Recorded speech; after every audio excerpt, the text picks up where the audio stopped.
Have you ever realized you are only valued for what you could give, not who you are? That your place at the table was conditional on your usefulness? I did. And the night I overheard my parents tell my brother, "Don't worry, we'll make your sister pay everything," something in me broke. But not the way they thought it would. This isn't about revenge. It's about clarity. And walking away with every penny they thought they'd guilt me out of. Growing up, my parents never said it outright, but it was clear. My brother Jason could do no wrong. He crashed the car twice. He's just learning. Failed a semester? School isn't for everyone. Asked for money? Of course, sweetie. Just ask your sister to transfer it. Me? Straight A's? That's expected. Late from work? Why are you so selfish?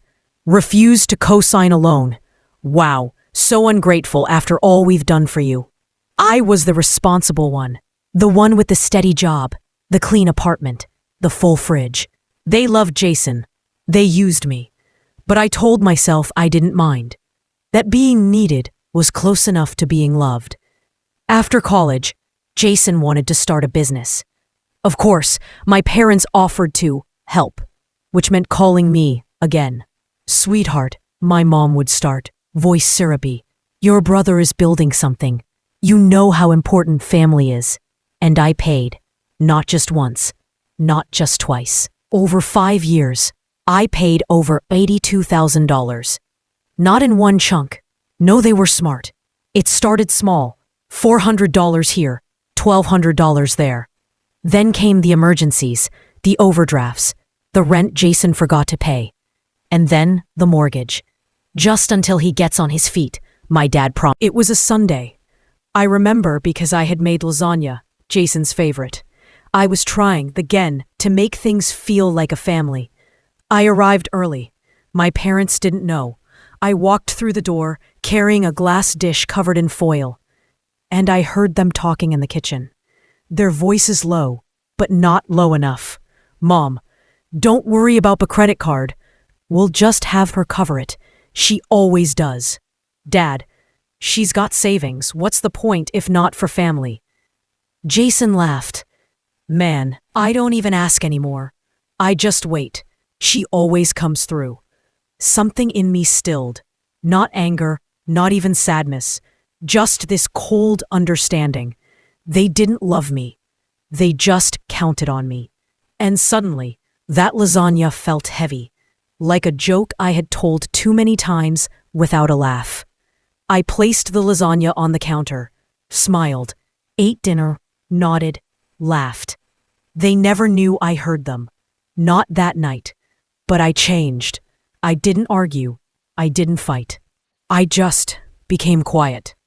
When Jason called next week asking for help with a down payment, I told him I'd think about it. Then I didn't call back. Mom left voicemails, guilt-laced. "Are you okay, honey? You've been distant." Dad emailed me spreadsheets. Just $12,000 to cover the gap. I never responded. Instead, I did something they never expected. I got a lawyer. I had records. Every bank transfer, every email, every message where they promised reimbursement. That never came. I calculated it all. $82,491. Jason had to sell his business. My parents refinanced their home. I didn't gloat. I didn't show up. I just moved. To a new city, new apartment, new job. No forwarding address. Sometimes I check my old inbox. There's one message I always thought I'd get. "I'm sorry." It never came. And that's okay. Because I learned something. Closure doesn't come from apologies. It comes from finally loving yourself enough to stop begging for someone else too. If you're listening to this thinking of your own Jason, your own family who mistook your generosity for obligation, I want you to hear this. You are not selfish for saying no. You are not cool for stepping back. You are not broken for leaving. Sometimes the most loving thing you can do is walk away. Not with bitterness, but with peace. Not with fire, but with silence. And sometimes, silence is the loudest thing in the world. If this story hit close to home, drop one word in the comments that you wish someone had said to you. Just one. And if you've ever loved too quietly and left without needing to slam the door, you're not alone. Subscribe to Reddit Reveal. We share the stories that never made it to the dinner table, but stayed in your heart.